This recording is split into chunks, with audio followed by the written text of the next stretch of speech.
से पूछा गया कि भाई आपने को संजय सिंह को पैसा दिया, तो कहा नो नेवर। ये ऑन रिकॉर्ड है कि नो नेवर, तो वो स्टेटमेंट का मान्यता नहीं है। लेकिन ये एक्यूज्ड टर्न अप्रूवर की ये स्टेटमेंट कहाँ मान्यता है कि माननीय उच्चतम न्यायालय फैसला करेगा और माननीय न्यायालय फैसला करेगा। सर, 2 ट्रांजेक्शन की बात की गई, 1 करोड़ और 2 करोड़, टोटल 3 करोड़ की बात की गई और ईडी द्वारा ये भी कहा गया कि कहीं ना कहीं जो मोबाइल है वो सीज किया गया है, उसको डेटा उसका निकालना है आगे चलकर। किस तरीके से देखते हैं? तो माननीय न्यायालय ने पूछा ये बात कि जब फोन तो आपके पास है तो डेटा क्या निकालना है, उनके लिए संजय सिंह की कस्टडी क्यों चाहिए आपको? इसका जवाब नहीं था। तो ये सभी बातें ऑन रिकॉर्ड हैं और वो कह रहे हैं कि भाई हमने सीडीआर लिया है। और मैं आपको बता दूं, सीडीआर एक मोबाइल टावर का होता है, उस मोबाइल टावर के इर्द गिर्द ही वो व्यक्ति होगा।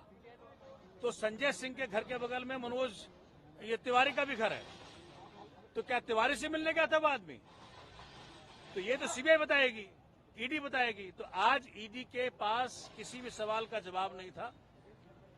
आज ये बहुत दुखद है कि उस शख्स को ये प्रताड़ित करने का प्रयत्न कर रहे हैं जो कि इस देश के अंदर कमजोर की आवाज, देश के जन जन की आवाज पार्लियामेंट में उठाया और मोदी जी को मजबूर किया कई बार। पहले सदन से निकाला और आज जेल भेजा, लेकिन सच जल्दी बाहर आएगा, ये आपको मैं वचन दे रहा हूं। आपकी तरफ से आगे क्या कोर्स ऑफ एक्शन होगा? क्या आपका कोर्ट जाना है अभी या क्या कानूनी तरीके से? अरे भाई, ये पहले प्रूफ तो कर लें। इनके पास कोई सबूत नहीं है, धेलेवर का सबूत नहीं है, 1 पैसे का ट्रेल नहीं है। ये सब हवाई है पूरा केस। ये इसीलिए किया जा रहा है क्योंकि एक व्यक्ति है इस देश के अंदर जिससे माननीय मोदी जी को डर लगता है, उसका नाम अरविंद केजरीवाल, और उसी का परिणाम है कि उनके साथियों को तंग किया जा रहा है। अन्य गिरफ्तारियां भी होंगी। अरविंद केजरीवाल ने कल कहा कि और भी गिरफ्तारियां हो सकती। भाई देखो, राजा साहब का मूड है, अब राजा साहब जो चाहे करें, लेकिन देश की डेमोक्रेसी, देश का प्रजातंत्र, देश का संविधान, देश का कोर्ट इस बात का फैसला करेगा कि सच हो और न्याय हो इस देश के अंदर। कानून को ताक पर रख करके कार्रवाई की गई।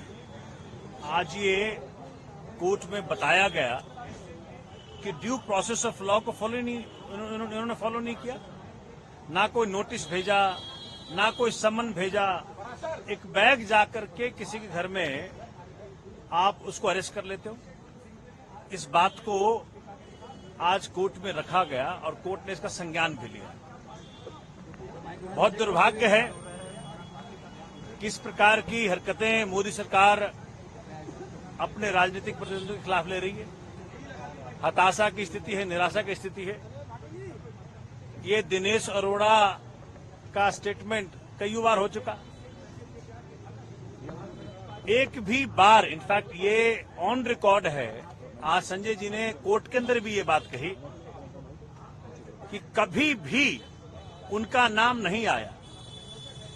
और 1 अगस्त को जब उसको बेल मिल जाता है तो 14 अगस्त को वो नाम लेता है।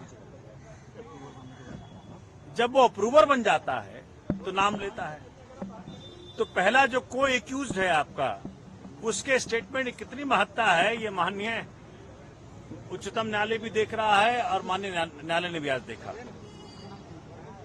ये वो शख्स है संजय सिंह जिसने की आंख में आंख डाल करके मोदी जी के बात की।